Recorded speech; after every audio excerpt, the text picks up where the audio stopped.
வர்றதுக்கு நான் உங்கள்ட்ட ஒரே ஒரு கேள்வி கேக்குறேங்க. பொதுவாவே நம்ம எல்லாரும் கேட்பாங்க, உங்க வாழ்க்கையில நீங்க யார உங்களுடைய வழிகாட்டியா நினைக்கிறீங்க, நீங்க யார ஃபாலோ பண்ணணும்னு நினைக்கிறீங்க, இவங்கள மாதிரி நான் ஆகணும்னு நினைக்கிறேன். நான் உங்கள்ட்ட கேக்குறேன், உங்க வாழ்க்கையோட மிகச்சிறந்த வழிகாட்டி யாரு நீங்க? என்னுடைய வழிகாட்டி வேலைக்காரின்னு சொல்லுங்க. வேலைக்காரியா?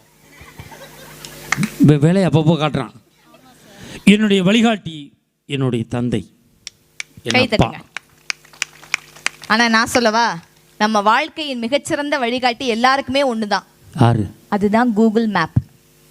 Google map. எஸ். இந்த ஒரு பொம்பளை பிள்ளை பேசுமே, ரூட் மேப் போட்டோம்னா. எஸ். இப்போ இந்த ஊருக்கு வர்றதுக்கு எவ்வளவு தடுமாறுனீங்க? ஆமா, சிம்பிள். எப்படி லலிதா, நீ கரெக்டா கூகுள் மேப்ல போட்டவனே இந்த ஊருக்கு வந்துட்டோம் நீங்க கேட்டீங்கல? நான் என்ன தெரியுமா போட்டேன் கூகுள் மேப்ல? என்னன்னு? பேரழகான ஆண்கள் இருக்கக்கூடிய ஊர்னு போட்ட உடனே சுத்தி இங்க வந்து நின்றுச்சு. அண்டா ஐயா எந்திரிச்சு மூஞ்சியை துடைக்கிறாரு. அறா நம்மளை தாண்டா சொல்லுதாம்ல. எவ்வளவு யூஸ்ஃபுல்லா இருக்குங்க. அந்த பொம்பளையை மட்டும் பேசாத. யா, அந்த யூடியூப் மேலே ஒருத்தி ரூட்டு சொல்கிறாள்ல, நேற்று என்னை மாட்டி விட்டான். நான் அங்கே திருநெல்வேலி போனோம், பக்கத்தில் பாடாநல்லூர்னு ஒரு ஊர். ரூட்டு மேப் போட்டான். Welcome chain straight 15 kilometres. Yes ma'am, yes ma'am. வண்டி ஓட்டுறா. Straight right 16 kilometres.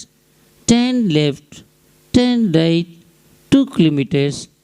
Straight 10 kilometres. கரெக்டாக கொண்டு விட்டு சுடுகாட்டில் கொண்டு விட்டா முதவி. தூங்கியிருப்பா போல இருக்க. அட்ரஸ் சொல்லையில் முட்டு சந்தில் போய் நின்றுக்கிட்டு முடிச்சுக்கிட்டு இருக்கான். நீங்கள் ஏன் சுடுகாட்டுக்கு போனீங்க? அந்த அம்மா சொன்ன ரூட் அப்படிமா? அப்புறம் ஃபோன் பண்ணி கேட்டேன் கூகுளுக்கு. இன்னும் பொம்பளை ரூட்டு சொன்னது இப்படி மாற்றி சொல்லிச்சுன்னு அசந்து தூங்கிருச்சு சார். ஒரு வாரம் தூங்கல அந்த அம்மா, ரூட்டை மாற்றி விட்டுச்சு அப்படின்னு ரூட்டு கொடுத்து விட்டான்.